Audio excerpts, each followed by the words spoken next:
Welcome to the Big Me Kickoff. I'm your host, Tony Gerdeman. I'm your host, Kevin Noon. Sorry, I was talking to Tony Gerdeman. Tony Gerdeman joining me here, this special live emergency podcast here. Dallan Hayden intends to transfer from Ohio State.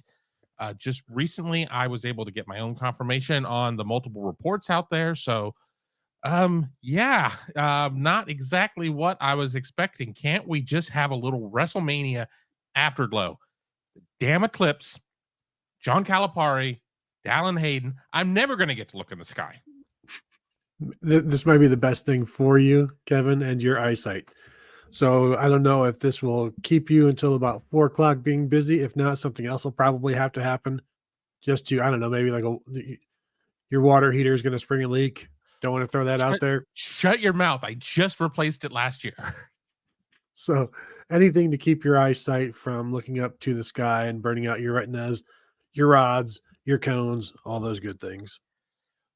With this special live edition, be sure to put your questions in. Super chats get to the beginning. Be sure to like the show, thumbs up, hit the bell, subscribe to the channel, all of that good stuff. We already have our first comment in here from Shadrack Bell. James Peoples is a superstar in the making. He's ready now, and the world will see.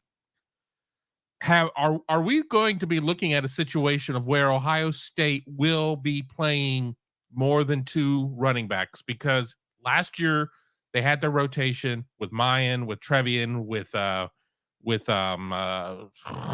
of sight, out of mind, transfer to Kentucky, Chip, train them. Now you have a 1-2 punch of Trevion and Quinshawn. Dallan probably saw the handwriting on the wall. I mean, what does this mean going forward? Let's start from kind of the Ohio State side, then we'll talk a little bit more about Dallan. I'm not looking to necessarily go super long on the show. You guys will determine this. If we have a rip-roaring chat, I may tell Tony to go have lunch, and I may finish out with everybody. But what are your thoughts? Yeah, I think the Quinshawn Judkins thing didn't help the situation, and Dallan Hayden agrees to redshirt last year because he thought it was for the best for him, and Ohio State thought it was best for them. And you're doing that thinking, well, Travion Henderson is going to go to the NFL, so I'm going to be the number 1 guy. And then Henderson decides to come back. Quinshawn Judkins decides to join. And we even talked to Dallan Hayden, last week? And he's like, yeah, it didn't affect my plans or anything like that. And clearly it has. And so how does this impact Ohio State? I think that the first comment there about James Peoples being a superstar is in the making. I think Ohio State is sure they'd love to have Dallan Hayden. I think having James Peoples as part of this it's not a bad thing for Ohio State. I think keeping James Peoples off the field for Dallan Hayden may have been tougher than maybe we're. I think Peoples will play this year. Now, you're asking how many guys can play. The third tailback in Ohio State's offense generally doesn't get a ton of run, especially when you have a quarterback who will run the ball some, which they will this year. But we also haven't seen Travion Henderson stay healthy for an entire season since his freshman year. So whoever is 3 right now, there's a very good chance at some point this season they're going to be number 2. And then that could have been Dallan Hayden. Instead, that will probably be James Peoples, or if Sam Williams-Dixon can make a run as well. But I'm with the comment. Like, I was really impressed with James Peoples when we got to see him last weekend. We'll get to see him again this week. I am interested though. Does Dallan Hayden play in the spring game? Do they quote unquote waste reps, or do they just move on with the freshman? That's a good question, because I mean, you have an existing relationship with Dallan Hayden. You want to do the kid right. But then again, you only have so many reps that you can have in an event like this, and you don't necessarily want to be benefiting Tennessee or wherever Dallan may end up, and we'll kind of get into that here in a second. I'm going to go to a comment by Chad Stryker, and maybe this helps Ohio State, or maybe this kind of led to the move in some regards too. And we're hearing a lot more about TC Caffey, the walk-on running back, having a really strong spring. Now, every year we hear about every player having a really strong spring. So, go with that with your own caution and everything else. But I do believe that there is something to the TC Caffey being, whether or not he is your 4, your 5, depending on where Sam Williams-Dixon is in terms of his development, because let's not forget he only played half a season at Pick North after transferring from West Holmes due to an transfer eligibility, not academic eligibility, transfer eligibility situation and everything else. But you're talking about a back in Dallan Hayden, leaving a guy that kind of put the Buckeyes on his back at Maryland and pulled the butts out of the fire. I'm reading a lot of stuff on social that Ohio State really mishandled the entire career of Dallan Hayden. Now we're going to be gifted with a little bit of hindsight and everything else. What say you?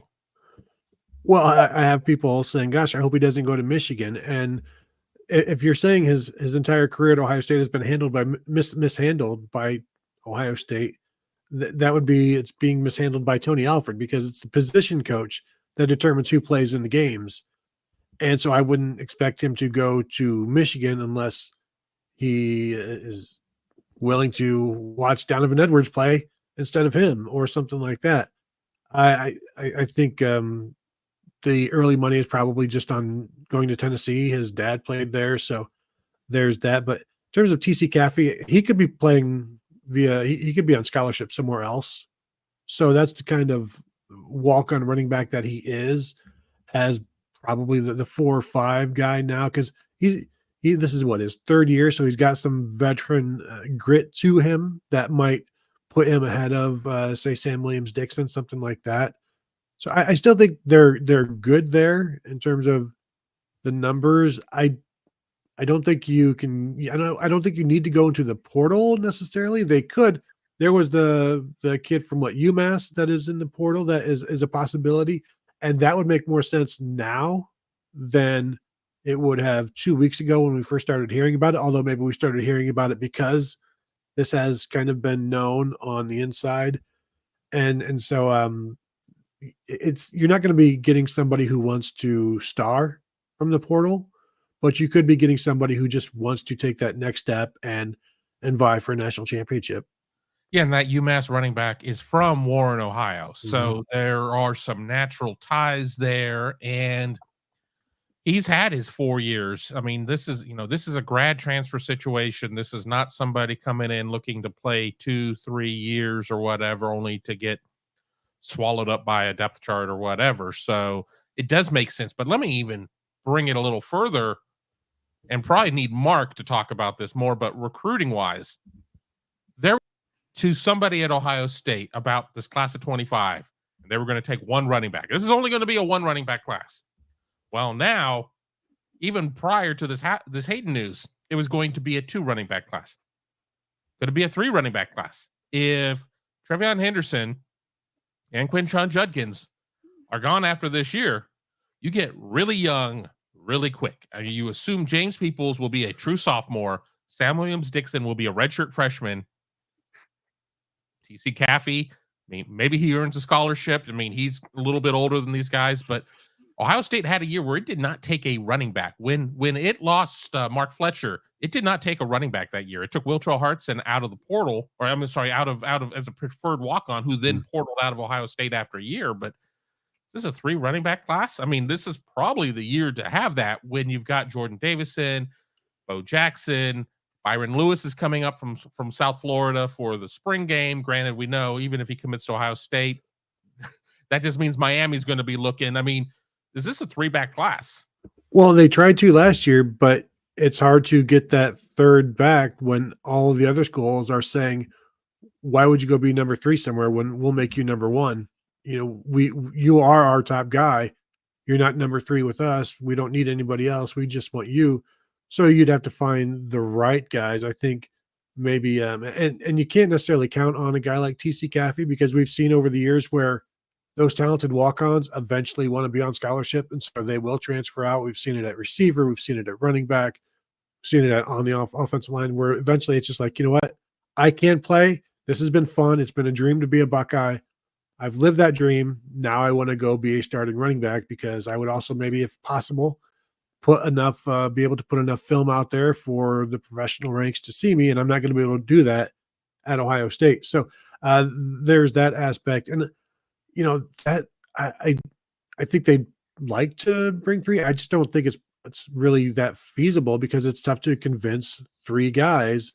And so if you go into camp with like four next year, can you convince a talented running back that you've got a chance to start? Like, you convince somebody in the portal, like a very talented, 1,300-yard rusher at another school, hey, the only thing that's between you and you starting and you not starting at Ohio State is a freshman that rushed for 300 yards this year. So I think there's that aspect too.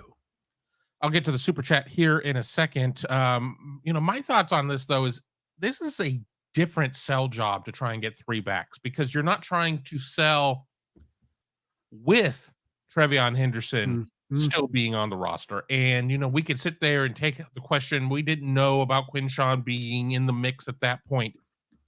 There is no true veteran returner. I mean, in this scenario, the most veteran guy, in my opinion, would be James Peoples. So you're not necessarily stacking the three recruits that you'd be trying to bring in against each other. And it's like, you're one, you're two, you're three.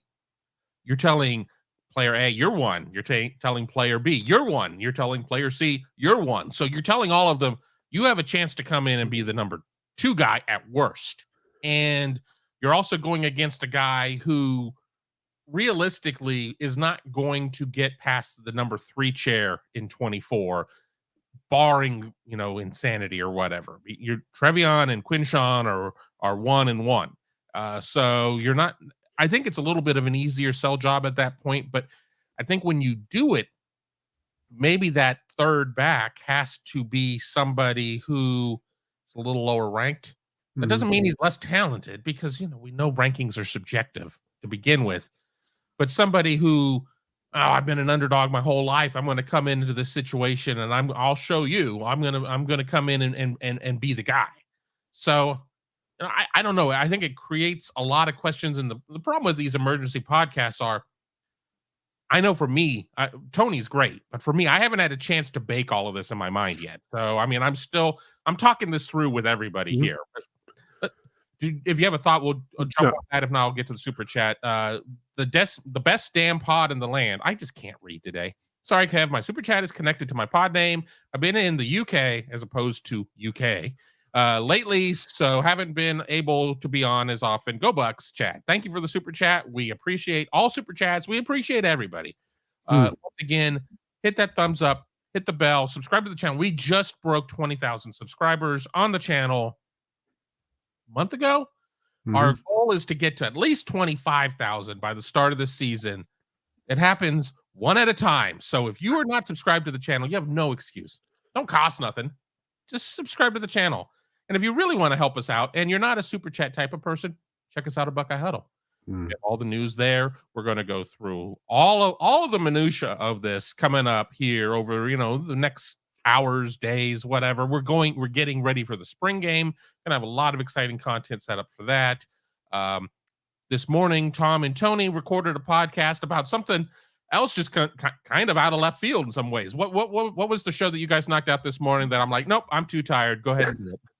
Yeah, that'll be going up at some point today for the Buckeyes Tomorrow Morning podcast. Tom and I talking about John Calipari being linked to the Ohio State basketball job, and that the quote was, the timing wasn't right. And so we discuss that Calipari the last few years and going to Arkansas, and why strangely Ohio State basketball can't compete with Arkansas basketball when it comes to the investment of $7 or $8 million a year for a head coach and another $5 million a year for NIL, things like that, where it's just not going to happen. And do you really want to take away from football for basketball, which Arkansas doesn't mind that. Ohio State fans probably don't want that. So that'll go up at some point today. Tom's with the family checking out the solar eclipse. So when he gets home at 4 a.m, later on from driving 3 miles out in the country somewhere, with bumper to bumper traffic from 100,000 people in front of him and 100,000 people behind him. He'll eventually get that posted. So look for that. Yeah, I really can't get into this whole Eclipse thing. It doesn't really do anything for me. I mean, it's all well and good. I was told when Haley's Comet came around the last Mm. time, you best to do it now because you're not going to get another crack at it. And I said, Lord knows I don't want another crack at it, and I still didn't really watch it. So unless it starts raining frogs, I guess I'm not going to pay a ton of attention to it. El Suzabo, good friend of the show. I wonder how much Alford thing had something to do with this. Dallan had a good relationship with him.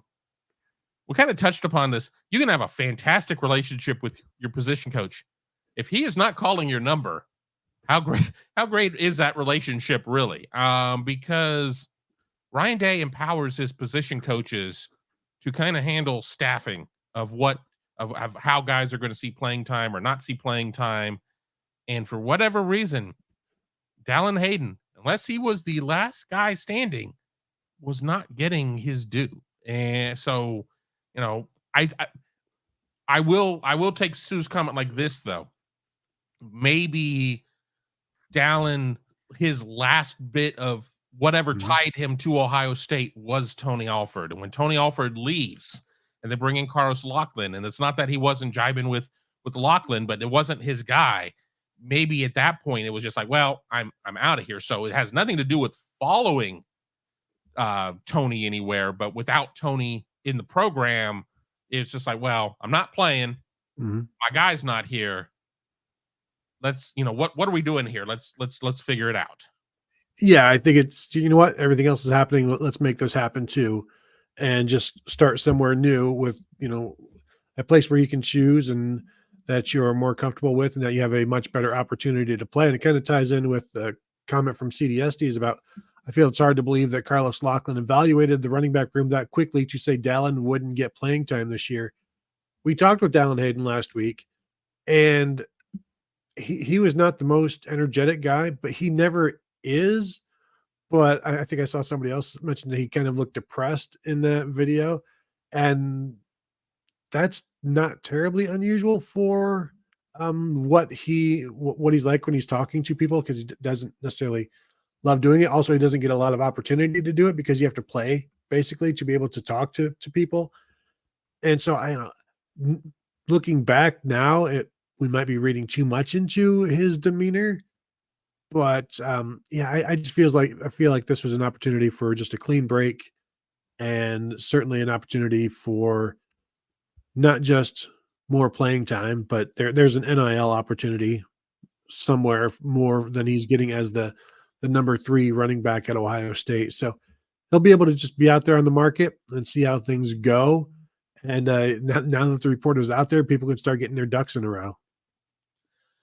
Exactly. And the thing to remember about Dallan, and Omar, we'll get to your super chat here in half a second, is that even after putting up 100 something against Maryland, it was hard to even get a smile out of him in those interviews. It's just, he is not, not a big emoter in terms of in that very artificial setting of sitting at a table and having a bunch of old reporters asking you a bunch of questions. That's just not it's not his cup of tea. Now, he could end up going to Tennessee and lighting it up and have a smile from ear to ear, and we'll be like, well, we really didn't know the kid apparently, but the kid we know was not somebody who was going to sit there and crack jokes with the media, and there were even guys that didn't like doing interviews that would still, have, smiles or whatever. I mean, I think it was like, I can't wait till I'm done with this thing so I don't have to see you people anymore. But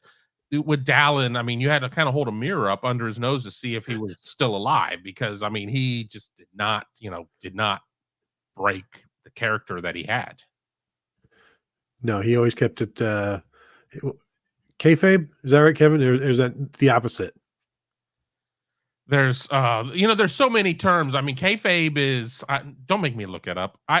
I'm lucky that I got through the show listening to stupid Pat McAfee as long as I did. I didn't watch night 1 of WrestleMania. There was basketball up against it. Sorry, but with the women's game being during the day, I was able to watch night 2, and I'll just have to learn my terms. I guess I'm a wrestling fan again because I thought it was a really good show. It was a really good show. I'm happy with the direction. Hats off to Triple H and Mrs. H. She shouldn't use the name McMahon anymore because that is a ruined name. If you ask me, she should just be Mrs. H.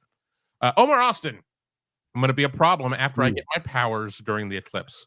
What would be your eclipse superpower, Tony? Oh gosh. I would be able to maybe slow down time, so I would have more time to do the stuff that I need to do. It's like a very menial power. Like, good, now I have time to walk the dog, and it's not going to impact my time, doing this. So maybe just make terrible superpower. Make the days longer. How's that sound? You sound like that episode of a Family Guy where they all got superpowers, and Meg's superpower was able to grow her nails out or whatever. Oh, that hurts, sort of. My eclipse superpower would be hell. I don't know. I just with my last name, I was trying to play something off my last name being Noon and the sun and the moon and everything else, and I don't know. It's Monday.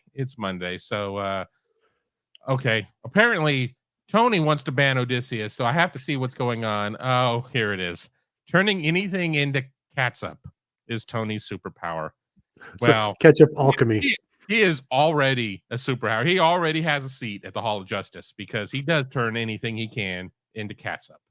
And I'm mispronouncing it on purpose. Seth Morgan. Alford messed Ohio State's running back room up.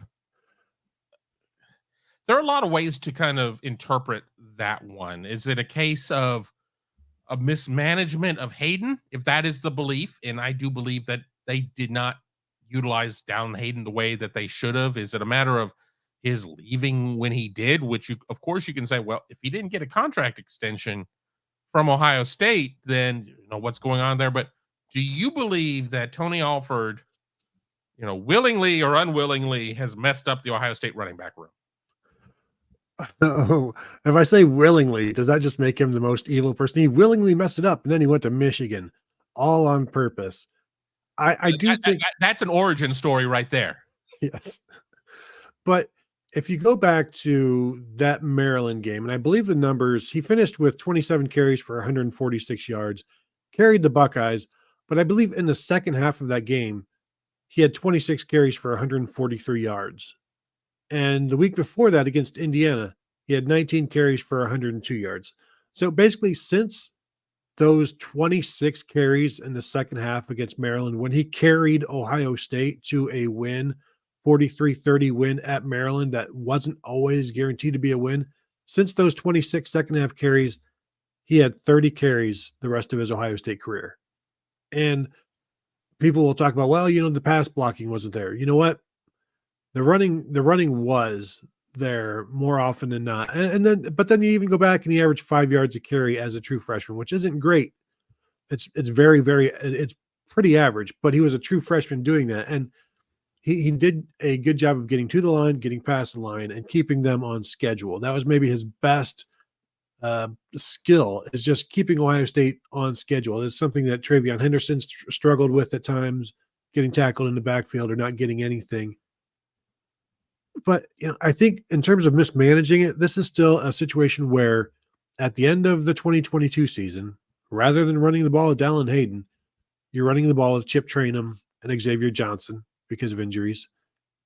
At the end of last season, you're running the ball with Chip Trayanum and Xavier Johnson because of injuries. Like, there were opportunities to use Dallan Hayden. And each year we were like, why isn't Dallan Hayden playing more? Why didn't you play Dallan Hayden against Michigan in 2022? So is that mismanaging? I mean, he's apparently leaving, so he feels, I would say, mismanaged. Was Ohio State getting into trouble because the running back was not picking up his block, or because Ohio State was not able to pick up yardage when it needed to? If you believe it's the latter, and you didn't play Dallan Hayden in some of those situations, could you sue Ohio State for malpractice?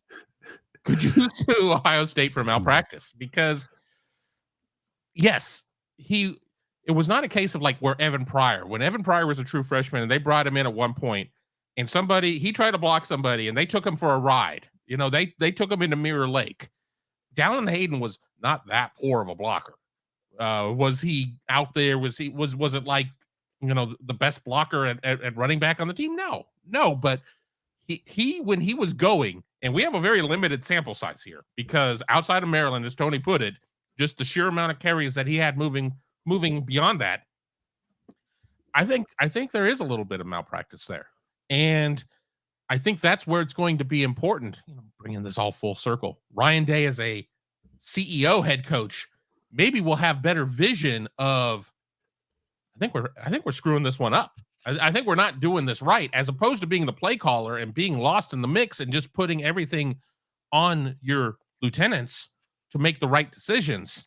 And again, it's very easy, and I'm sure there's going to be some Michigan fan out there that's like, oh, you were really close and always singing all the virtues of Tony Alford while he was at Ohio State. Now that he's gone, the body isn't even cold yet, and you're sitting there and you're vilifying the guy. No, but I certainly know a mistake when I see it, and I think I'm pretty damn sure that I saw a mistake in how all of that was handled.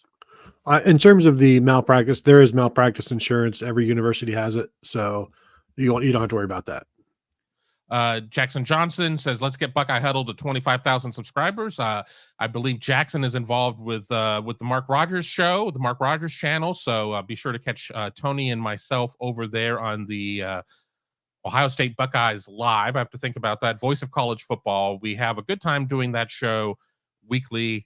Pro tip, I think we're going Thursday this week because we are supposed to have interviews at Ohio State on Wednesday with, once again, bringing this full circle, Ryan Day, Carlos Loughlin. What is your first question? I mean, what would be your first question if you didn't have to worry about having to fit it in there, being no-sold, all that other stuff? What is, and here's the reality. There's certain things they can't speak on. Kid's not in the portal yet. Portal's not open. There's things, but if it were just, completely, your superpower were to be able to ask whatever question you wanted to at a press conference from the Eclipse, what is the question you would want to ask? Well, I think it kind of just be a two-parter, like why, and I don't know that Loughlin can answer this, but why didn't Dallan Hayden play more, and how close was James Peoples to Dallan Hayden right now in terms of their performance in the spring? And what we will be told is, some variants of coach speak. So you're not, and people are always like, why don't you ask this question or this question? Because generally, which questions are going to be answered and which questions aren't going to be answered. And you only have, if it's a situation where you're being picked on by Jerry Emig, the SID, you may only have one opportunity to ask a question. So you want to get something that is going to be answered. So you have to choose your questions carefully, and you can't just, some people want us to be like accusatory, like, how could you let this happen? And those aren't real questions. But with getting an opportunity to talk to Loughlin, a lot of these answers are just going to be like, well, I'm just here, I'm still learning everything. So it's like there's not a lot that he can, I think, really tell us right now about Dallan Hayden or the personnel. With Day, that would be a good question. Like, do you feel this was mismanaged? I agree with that. I would like to ask Carlos Loughlin if once again in our false situation of where everything's on the table, there are no NC2A rules about what you can talk about, everything else. Do you feel that you had enough time to evaluate your running back room coming in? Not even at the start of spring practice. You probably still have crap in boxes in your office if your stuff is even here yet, and you already have a back leaving. Do you feel you had an opportunity, and then try to read off of that to see if this was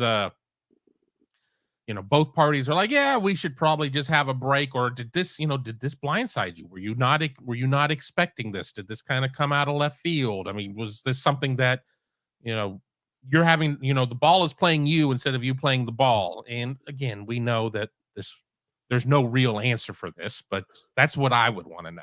Well, and this is not going to be the first time that somebody has announced they will be transferring before, after spring. And we've seen this in the past at Ohio State, and they would still give reps. There's one of the offensive linemen, Kyle Trout, I believe, that eventually transferred to Duke, I think. Duke, yeah. And they kept practicing with him because they, basically needed the bodies on the offensive line, but it was known that he was transferring. So I guess another question for Day or Lachlan would be mostly Day, like, when did you know this was happening? And that way we can, start to sort things out of what the process and when did he know and what's been going on since, and how have you handled that? We're at the half hour mark. We'll start to decelerate here a little bit, but want to just, for people that have jumped in, we've gotten close to 300 concurrent people on here at once, so appreciate it. I don't know what our thumbs up count is. Hate to keep banging that drum, but it really helps us with our distribution, helps get us to our goals with our subscriber numbers here on youtube.com/Buckeye Huddle. Be sure to hit that thumbs up, helps us with our distribution. Sean Porter, something that we kind of touched upon earlier, but I want to make sure that Sean gets the opportunity to hear us talk about it. The rumor about running back from UMass or something joining the Bucs. I kind of thought Dan Company must have known that Hayden is leaving. I mean, maybe it does shed a little bit of sunlight. I got to stop all this clips crap. A little bit of there that they were willing to entertain this, because it really did feel odd at the time, and I think it really did start the speculation that Dallan could be moving on. Because if you look at the room, the true freshmen aren't going anywhere. Mm-hmm. Quinshon Judkins, despite what some Ole Miss slappy tried to say on Twitter, he wasn't going anywhere. Trevion isn't going anywhere. So Dallan really was the one person that seemed to be the question mark. Yeah, and the UMass running back K'Ron Lynch Adams rushed for 1,157 yards last year, 4.9 yards per carry. May exactly be the kind of guy that the Chris Chugginoff, the Gunnar Hoke type of situation you're looking for, where you're not looking for a starter, but should something happen, you could lean on that guy because he has a history. And I'm just looking to see like who has he run the ball against in his career. Last year, the biggest game, 14 carries, 101 yards against Auburn, at Auburn. That's not nothing. 14 for 31 at Penn State. That's kind of nothing. 34 carries for 234 yards against Army. So, Kevin, I don't know if you want somebody that hates America running the ball for you. I have a problem. I have a problem with that. If you're not down with the U.S. Armed Forces, then GTFO. Sean Porter obviously got in a little bit later, talking about how many running backs Ohio State may take in the 25 recruiting class. We talked about that one too, but full service show. We want to make sure that we answer everything. Now, if we're signing off and you come in, better be a super chat if you want to keep us here longer. But there was, to kind of recap what I said, there was a moment where it looked like it was going to be 1, and then it kind of moved to 2. Now, potentially it could be 3, but to Tony's point that he made earlier, it has to be a very good sell job to get 3 guys at that position in at the same time. Ohio State doesn't run a lot of 21, which is 2 backs, 1 tight. It's 11, it's 12, 1 back, 2 tight, 1 back, 1 tight. But the good news is that this isn't a case of where you're trying to sell it with a returning guy like Trevion Henderson already there. So you already know you're not coming in to vie for the starting position. So I like them trying to go after 3. And a name I'll throw out that I would love to see Ohio State have as their 3rd back, because there's the question of, well, can Ohio State take Jordan Davison and Bo Jackson and Marquise Davis? I don't think Ohio State's getting Marquise Davis. I really don't. I really like Kentrell Reinhardt out of Central Ohio. Mm-hmm. And while I think he can, I'm sure he's got a crap ton of offers, and he would be a scholarship back under my scenario that I'm proposing right here. But you need to bring in a guy who's hungry, a guy that's like, okay, to hell with star rankings, to hell with all this. I'm going to just come in and I'm going to outwork everybody. I think Reinhardt could kind of be that guy, competing against a Bo Jackson and a Jordan Davison or a Byron Lewis or whoever Ohio State may put in that class. Yeah, and he's not one of these small school, small players. Like, he's got legitimate size, a ton of production, and that's kind of where you need to go, is one of those guys who has always dreamed of being a Buckeye. This is my opportunity. and whatever happens after that happens after that. But I'm gonna, in order to live out my dream, this is the first step in getting there. I do. I can't. I'm sure they have had some 3 running back classes, especially back in the 90s and 80s, and back then when they would sign like 7 running backs. I'm trying to think of the last time they had a 3 running back class, though. And I have. Can you, off the top of your head, is there anything recent that you remember? Because Well, they had a 3-back class until one of them got away, but yes, yeah, it's not common. I think with the portal, I think you're going to see larger and larger classes because you know that there's going to be even more attrition than there was before. I think that with the 25-man cap taken off of classes is going to make it easier because Ohio State very realistically could take 8 defensive backs this year.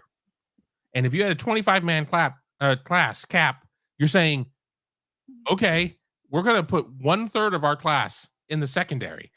You can't have 8 DBs and 7 on the defensive line and 3 backs and everything else. I mean, you're going to hit that cap immediately, but by taking the cap out of the equation, I think it's going to be a little bit easier. But once again, free agency football is going to create some of this. yeah, and you can't expect to all 8 guys that you pull in are you're not gonna. How long are you gonna have them? Are you gonna have? Is it gonna be 6 after 2 years? Is it gonna be 4 after 3 years, just from regular attrition? And I do think you're gonna see a pretty big class, not in part because you're losing a bunch of guys, but also because you just got to bring in 90 and then whittle it down through fall camp, through the summer, basically. And I think there's and Tones, I'll get to your comment here and question here in a second. There's always this huge debate too of when do you have to be at 85 and everything else. And Ohio State doesn't have to be at 8. It has to be at 85, but it's not accounting for its summer enrollees at this point. We're going to eventually get to the point of when we have this schism and you have the haves and the have-nots go off. And I think we're going to see 85 go up. We're not that far removed from a proposal that I saw of some of the smaller Division I schools wanting to have the number lowered to have less of a financial impact or whatever. So if we're going to be asking these teams and these guys to play 14, 15, 16, up to 17 games, we don't need to be doing it with less players. And I don't know if 85 is necessarily the right number because, Tony, you run our depth chart over at Buckeye Huddle all the time, and you're keeping track of a lot of numbers. By the time you start a season, you're lucky if you're at 83. By the time you get to the end of the season, after red shirts and injuries and everything else, teams are what in the low 70s? Yeah, well, you're traveling walk-ons and you can bring 73 players on the road, and you're traveling walk-ons because you've got scholarship players that aren't ready yet, or you're just your numbers are low, and you have to hit 85. But if you are 85 right now, you're going to be at like 78 by the time camp hits because of spring attrition. So if you want to be at 85 in August, you can't be at 85 in March, or else you're never going to hit that number unless you're just swapping out spring transfers. And that is something else that you can do. But like, gone are the days of Jim Tressel holding back 3 scholarships for the senior walk-ons, or Urban Meyer holding one back for like an Ohio player to blossom, like a Jalen Harris or something like that. You just got to go get as many guys as you can get, and then whatever happens after that happens. And as I had a person tell me a couple of years ago, there are way more people, more players being pushed out of programs than are choosing to leave programs, and players are entering the portal, and it's under this guise of player empowerment, which there is, but it has also empowered the coaches to say, go get your empowerment, and just, you're not going to do it here. Yeah, I don't want to come across sounding like an anti-NIL, anti-player type of person, but the second you really started outside of scholarship and cost of attendance even and had NIL, it's like, okay, well, now you want to be treated like an employee. You want to be treated like this. Now you're going to run into actual roster management type of things. And I think that people are not going to frown upon it as much, Right. because that's, that's where it is. You can sit there and be a Jedi like your father before you. Okay, then die, Jedi. I mean, and we don't have Tom to make him cringe with a Star Wars reference. So, sorry. He's, again, as Tony said earlier, driving into the stick somewhere to go stare at the skies and burn his retina. Tone, sick of it. Where is Lachlan with Davis and Lewis, meaning Marquise Davis and Byron Lewis? I think that you're going to see Carlos Lachlan casting a wide net out there. I mean, he has a great relationship with Jordan Davison. Ohio State has a great relationship with Jordan Davison. A lot of experts out there, myself included, believe Ohio State will land Jordan Davison. I also believe Ohio State will land Bo Jackson. But we've also seen Carlos Lachlan go out and start offering some of the guys he was heavily recruiting while he was at Oregon. So, and that's what you need to do. You're not going to gain anything with Jordan and Bo by saying, I am so enthralled with your game that I'm going to stop recruiting anybody. You don't have to commit to us. I'm just going to stop what I'm doing. But hopefully my devotion by not recruiting anybody else will show you that I really, really like you. But I don't necessarily see Davis being in the mix. I see him getting away, and Byron Lewis is coming in for Ohio State spring game. So ask me that question coming out of the spring game of where things stand. But buyer beware, South Florida running backs may commit somewhere. They end up still going to Miami in the 11th hour. So be careful. We're talking about 3 running backs in the class. Could one of those guys be one of these really underrated players that Lachlan has offered, where it's like, whoa, is that guy Ohio State quality? And Lachlan sees himself, kind of bristles at the notion of being labeled a recruiter. He's a position coach. He's a coach. And so, maybe one of those players would choose to be one of the 3 people in the class. I do, though, with these offers that he's throwing out from his time in Oregon, and not that, Oregon is a fantastic program, but some of these guys that would seem like reaches for Ohio State. I remember writing many years ago when Rich Rodriguez took the job at Michigan, and he was coming from West Virginia, and saying, like, if he continues to recruit like he's at West Virginia, and instead of recognizing that he's at Michigan, if you are recruiting against Purdue for players, you're eventually going to be competing with Purdue on the field with those same players. And I wonder if there's any of that right now with Lachlan, in terms of he's really close with some of these guys that he's been recruiting at Oregon. Are they Ohio State caliber? Probably, because Oregon's running game has been just fine. I just think it's interesting when these names pop up and you're like, who? And it's like, well, they wouldn't necessarily be on our radar because we're talking about different footprints. But at some point, I wonder when the logo on the polo starts to maybe become like a cape on the back, where you start to, feel yourself a little bit in terms of walking into high school buildings and talking to coaches. I always am very mindful of, I don't ever want to sound like I'm downing a player, but at risk of downing a player, I'm in downing a former Ohio State assistant, which I'm not as concerned about. I'm going to use an example.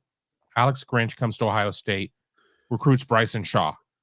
Bryson Shaw would have been a tremendous player at Washington State. Out of high school, was necessarily on par with the remainder of Ohio State's recruiting board at that position. Talked to several recruiting types around that period, and and everybody said the same thing. Great get for Wazoo, but you're not at Wazoo. So Tony's point is very valid, and it's not a blind spot for this coach or that coach. I think a lot of coaches, and I can hear some Oregon fan finding this and being like, how dare you say that Oregon, sir, is not on the same level as Ohio State?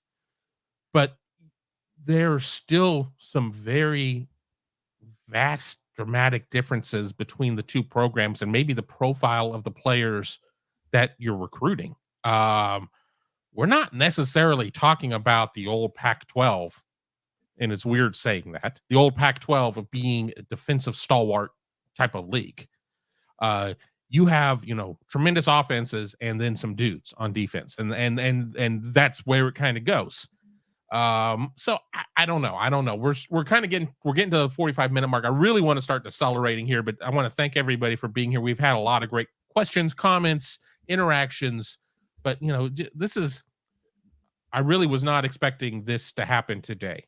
Was the likelihood of Dallan Hayden entering the portal very much on my radar? Absolutely. Was that information coming out pre-spring game in my mind? No. So, I guess I'm still a little flat-footed here. 68 likes so far on the video. So if you could just go ahead and throw a like out there, we'd appreciate it. But go ahead, Kevin. Yeah. I guess, any other thoughts on the situation, as we did not get to every question and comment out there. I appreciate everybody for contributing, but just what are your thoughts on this? Where does I get what we didn't talk about. We talked a little bit. What's next for Dallan Hayden? It seems that Tennessee is probably the move. Tennessee was very interested the first time around. Tennessee's name came up even prior to all of this about trying to make a run at Dallan Hayden. We kind of discussed why Michigan doesn't make sense. If Tony Alford wasn't playing him here, why is he going to play him there? I don't know if I necessarily see a likelihood that he would end up at another Big Ten school. I think he heads to the SEC, maybe the ACC, but I don't know. What do you think? Yeah, that's exactly what I think. Although if Michigan right now, they seem to like their backup running back. His name is escaping me, but Donovan Edwards, as long as the blocking is perfect, can do some things. Alex Orji? No, but he might be getting a lot of carries there as well. But yeah, I'm just expecting him to head to the SEC or the ACC, somewhere more south than this. I doubt it'll be Kentucky, where Chip Trayanum is. So, like I said earlier, at this point, if you're asking me to put some money on it, I would say Tennessee, and I have no idea right now off the bat of if they have something, what they're returning, what their running back looks like right now. But it seems like an easy guess. So that's why it probably won't be. Mullings, is that the name you're looking for? No. Somebody, I wasn't sure if Mullings is back or not. He was one of their backups last year, and he had some good moments playing in front of Donovan Edwards, former linebacker. Somebody else as well. But so they feel pretty good about things there at Michigan. So we'll see. Well, we'll see. But there you go. I think we've kind of covered it all. I'm sure this is not going to be the last time that we're going to be talking about this here on youtube.com/Buckeye Huddle. Be sure to sign up for BuckeyeHuddle.com. Join Tony, Tom, myself, Mark Givler as we cover the team, recruiting, Ross Fulton, our team of experts. As I'm sure we're going to have some good X's and O's stuff coming out of the spring game. A lot of stuff to talk about coming up over at BuckeyeHuddle.com. That is our day job. That is where we really report to. So if you want to help us out, you like all the content we do here, give us a look at BuckeyeHuddle.com. Come for a year, come for a month, check us out. I don't think you're going to be going anywhere. I think you're going to like it. We take a lot of shots at Tom over there, so that's why Jordan Kapler likes the site so much. All of that there at Buckeye Huddle. Any final thoughts, Tony? Yeah, I would just say in terms of Buckeye Huddle, I'm going to be posting a story with about James Peoples later today. Talked with his high school coach, Robert Irvin, about Peoples over the last few years and what he thinks of him, and kind of a special kid I think you guys will like. So check that out at BuckeyeHuddle.com. There you go with that. I will probably, certainly have some stuff coming out Wednesday with Lachlan and with Day as we get through all of that. But you never know. The news certainly changes what it is we're working on. Again, this was not the show I was planning on doing today, but yet here we are. And here you are. More than 300 of you joined us here on the Big Me Kickoff. And I want to thank you all, as well as thanking Tony for joining us here for an emergency edition of the Big Me Kickoff. But until next time, thanks a lot and have a great day.